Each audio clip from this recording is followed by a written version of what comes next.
Hello everyone, हाय। कैसे हैं आप सब लोग दोस्तों। मेरा नाम है उर्वशी जोशी एंड ये है मेरा चैनल 333 हाई प्रीस्टेस। दोस्तों, आज का जो वीडियो उसका नाम है एक्सीडेंटल अवेकनिंग, आकस्मिक अवेकनिंग। जितने भी हम लोग हैं 90% लोग हम जिनकी अवेकनिंग हुई है वो ऐसी हुई है, आकस्मिक अवेकनिंग, आकस्मिक जागृति, एक्सीडेंटल अवेकनिंग। पता हमें कुछ था नहीं, हमने कहीं सुना नहीं था बोल के किसी ने भी। हो सकता है 10% लोगों को पता रहा होगा इस चीज़ के बारे में, लेकिन 90% लोगों को नहीं पता था इस चीज़ के बारे में। एंड सडनली उनके साथ अजीबोगरीब चीज़ें होनी शुरू हो गई।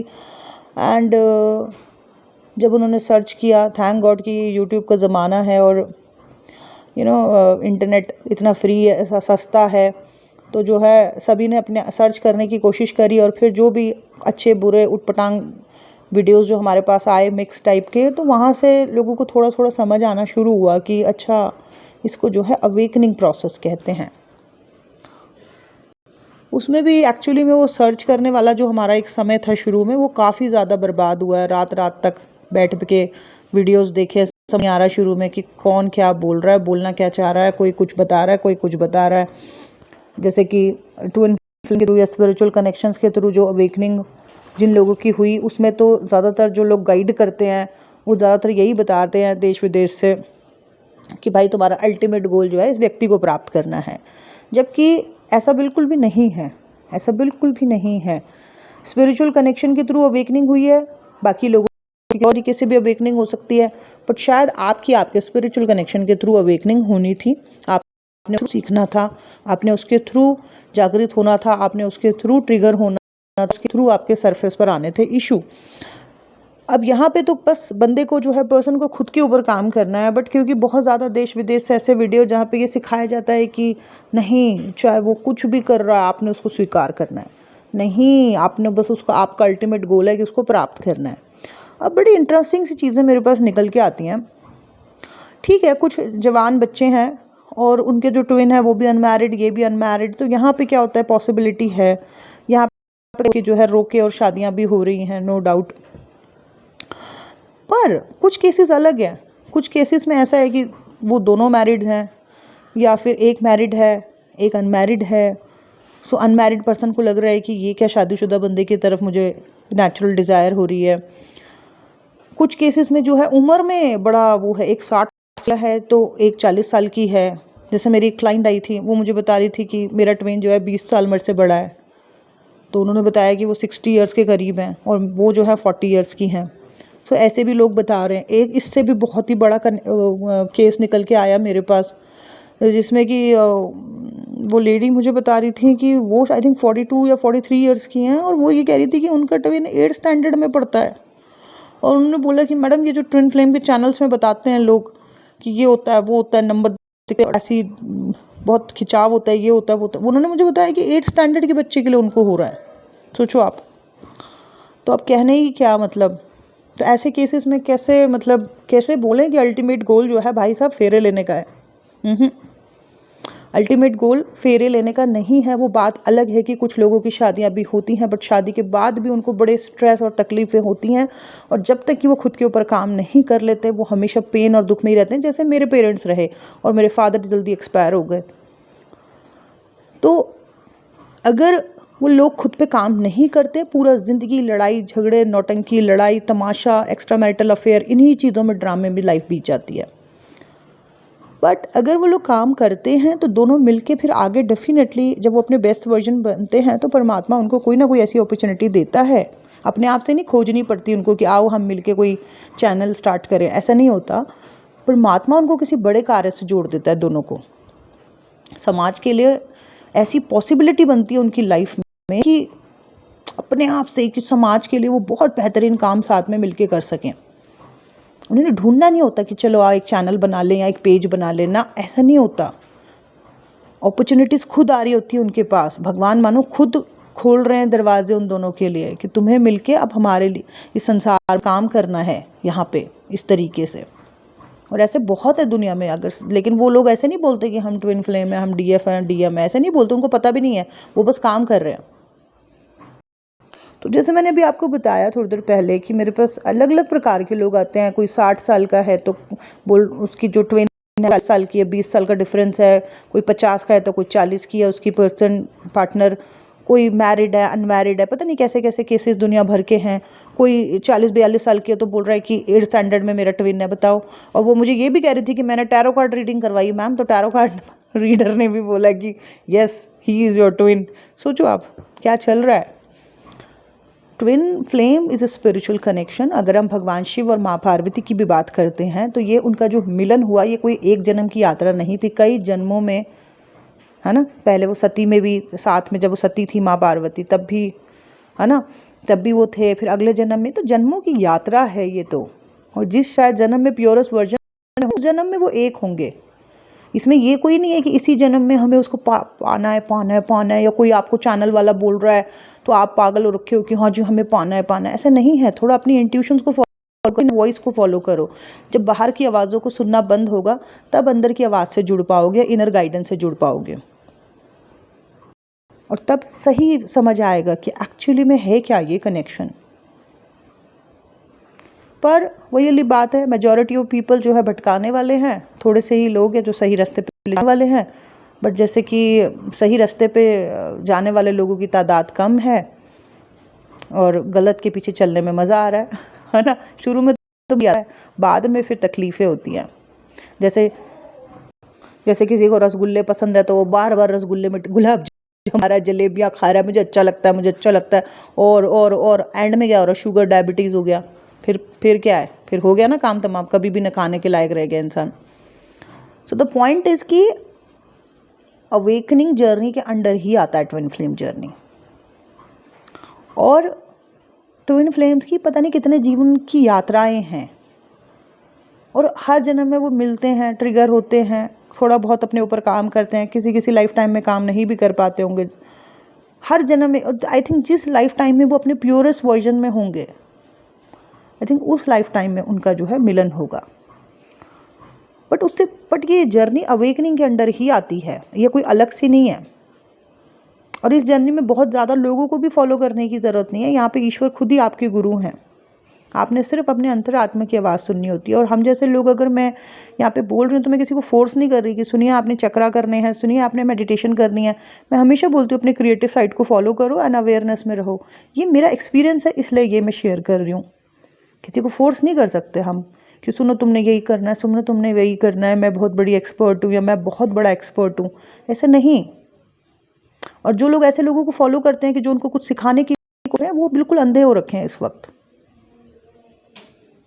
तो जब उनके आंखों से वो पट्टी हटेगी, जब वो थोड़ा अपने अंदर झांकेंगे, तब उनको समझ में आएगा कि अरे हम इतने दिनों से बाहर की तरफ क्यों झांक रहे थे। स्पिरिचुअल जर्नी तो अपने अंदर झांकने की जर्नी है, अपनी सोल से कनेक्ट करने की जर्नी है।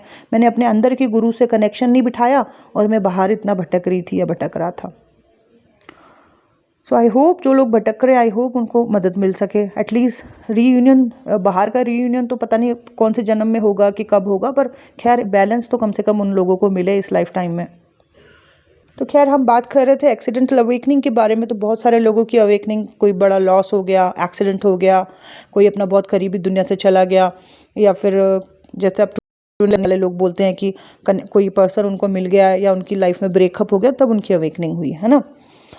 परंतु जिन लोगों की ऐसी एक्सीडेंटल अवेकनिंग होती है, जिनको कुछ पता नहीं है इस चीज़ के बारे में, और अचानक से अवेकनिंग हो गई, तो मैं तो उसको एक्सीडेंटल अवेकनिंग ही कहूँगी कि आकस्मिक हो गई अचानक से अवेकनिंग। तो इन केसेस में ज़्यादातर लोग जो हैं बहुत ज़्यादा मतलब शुरू में जो है बहुत ज़्यादा परेशान से हो जाते हैं कि भाई ये हो क्या रहा है, क्या शायद किसी ने हमारे ऊपर कुछ कर दिया है, या अजीब से एक्सपीरियंसेस कैसे हो रहे हैं, ये एक्सपीरियंसेस कैसे हो सकते हैं, हमने तो कभी सुना था नहीं था इन चीज़ों के बारे में। और ये जो लोग बता रहे हैं चैनल्स पे, ये सच है भी कि नहीं है, मुझे पूरी तरीके से यकीन भी क्यों नहीं हो पा रहा है, मेरा माइंड इन चीज़ों को स्वीकार क्यों नहीं कर रहा है जो ये सब चीज़ें बता रहे हैं ये लोग। और ऐसे हज़ारों सवाल दिमाग में चलते रहते हैं। तो एक्सीडेंटल अवेकनिंग वाले लोगों को मैंने देखा है कि ज़्यादातर वो बहुत ज़्यादा परेशान रहते हैं। इनिशियली तो परेशान ही रहते हैं, और काफ़ी जगह जाते हैं, काफ़ी जगह बात करते हैं, काफ़ी जगह सुनते हैं, और इसमें भी उनकी काफ़ी एनर्जी वेस्ट होती है। ऊपर से सप्रेस इमोशंस क्योंकि हावी हो रहे होते हैं, तो उनके दिमाग में मिक्स इमोशन चल रहे होते हैं, एनर्जीज हाई हो रखी होती हैं, और उनके साथ लॉसेस भी एक्सपीरियंस हो रहे होते हैं, जैसे जॉब चली गई या कोई रिलेशनशिप टूट गया, ये भी हो रहे होते हैं क्योंकि लो वाइब्रेशन में ये चीज़ें होती हैं, जैसे लॉसेस होना और तो ये भी हो रहा होता है उनके साथ। तो ये तो एक्सीडेंटल अवेकनिंग वाले लोगों के साथ होता है कि एनर्जी वेस्ट हो रही है, दिमाग स्ट्रेस हो रखा है और लॉसेस एक्सपीरियंस करने पड़ रहे हैं। पर कुछ लोग ऐसे भी रहते हैं जिनको और इन सब चीज़ों के बारे में बहुत अच्छी तरीके से मालूम होता है। उनको ये भी मालूम होता है कि इस टाइम पीरियड में ये सब चीज़ें होंगी। उनके पास उनकी फैमिली में पहले ऐसा चीज़ें हो रखी होती हैं, तो उनको पता होता है कि आगे चल के हमारे साथ ये चीज़ें होंगी। काफ़ी नॉलेजेबल लोग होते हैं उनकी फैमिली लाइन में, और इस टाइम पीरियड में उन्हें एग्जैक्टली क्या करना है, कितने समय तक, 1-1.5 साल 2 साल किस तरीके से उन्हें रहना है, उन्हें पता होता है।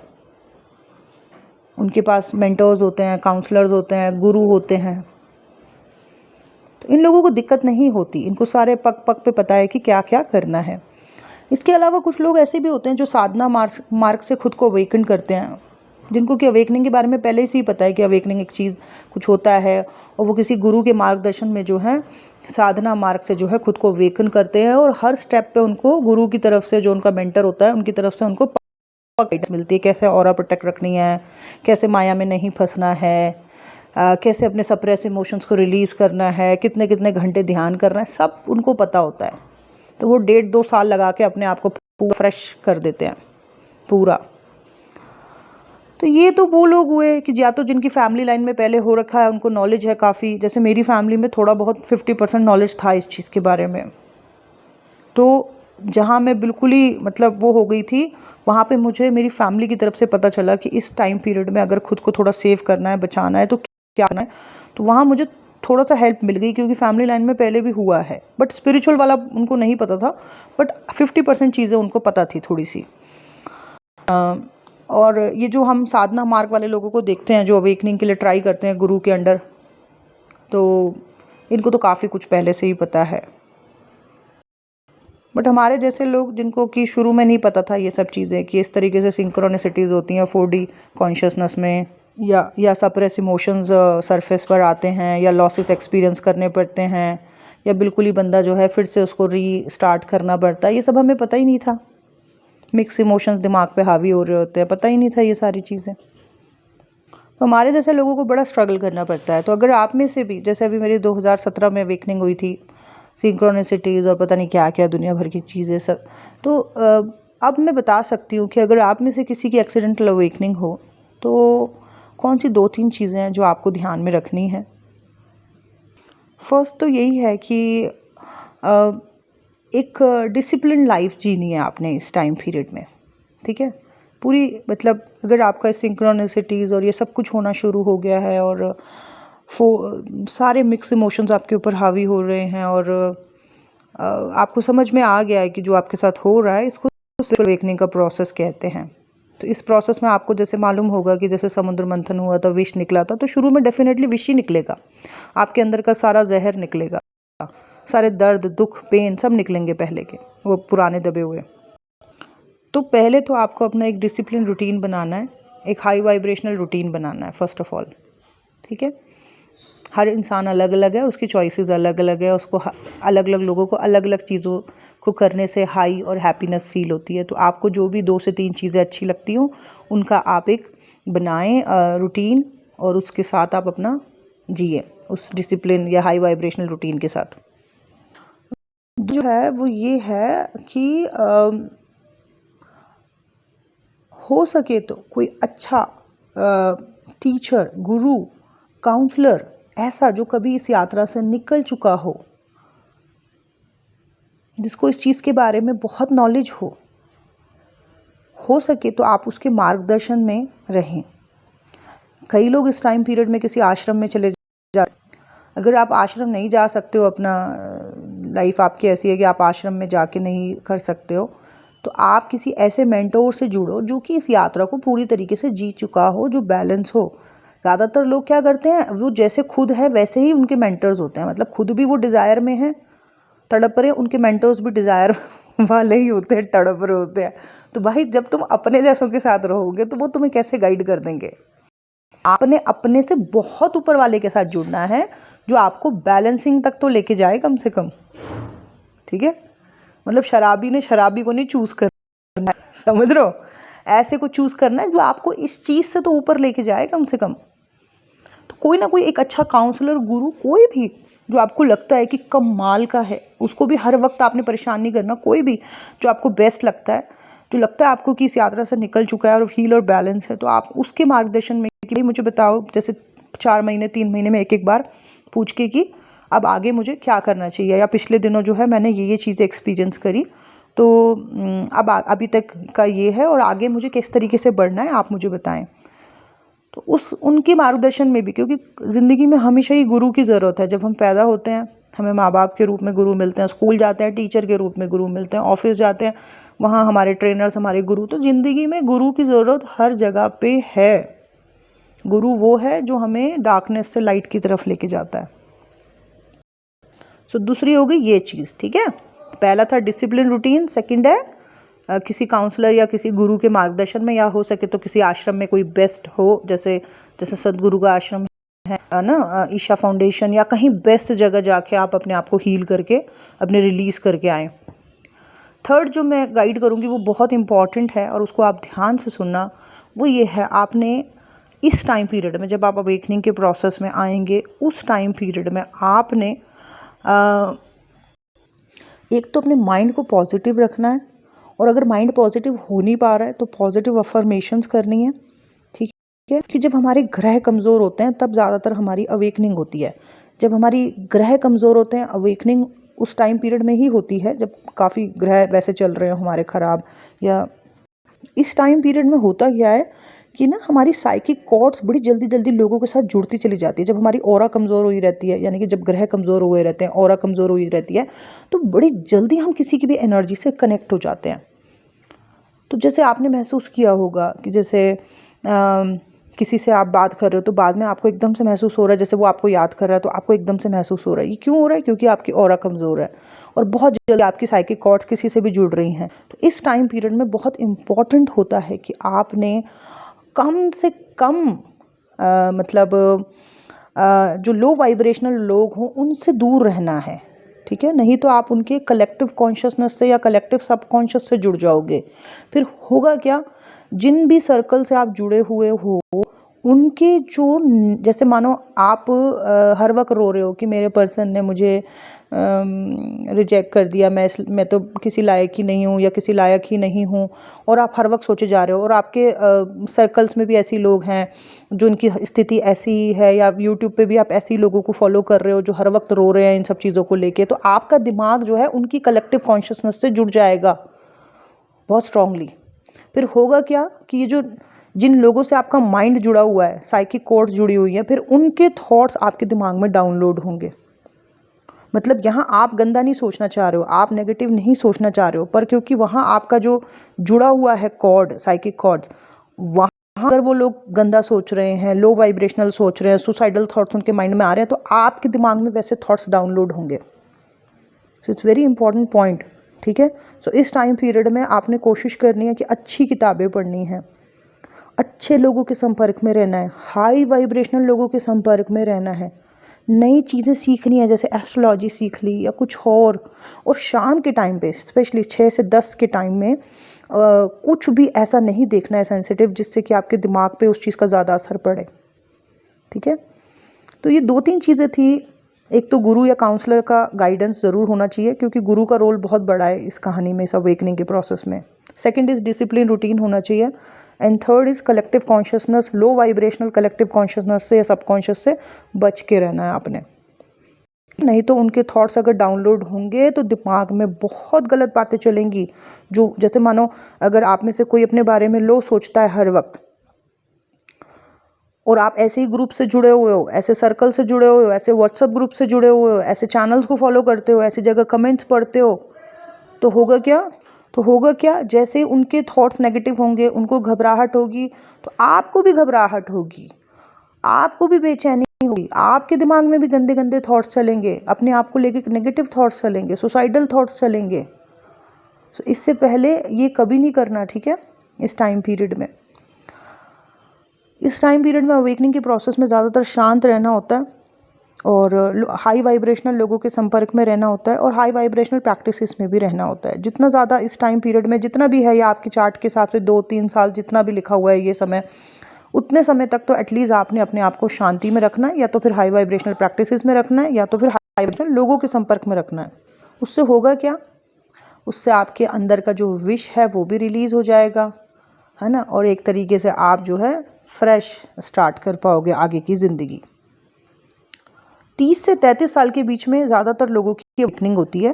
अब ये 30 से 33 साल के बारे में कुछ सदगुरु जी ने भी शायद एक वीडियो में बता रखा है कि 30 या 33 इज़ वेरी इंपॉर्टेंट। मेरी भी 30 से 33 के बीच में अवेकनिंग हुई और मेरे बहुत सारे क्लाइंट्स की 30 से 33 के बीच में अवेकनिंग हुई है। सो ये 2-3 साल का जो टाइम है, इसमें आपने अपने आप को थोड़ा प्राइवेट रखना है, और अगर संपर्क करना भी है तो सिर्फ अच्छे लोगों के संपर्क में रहना है।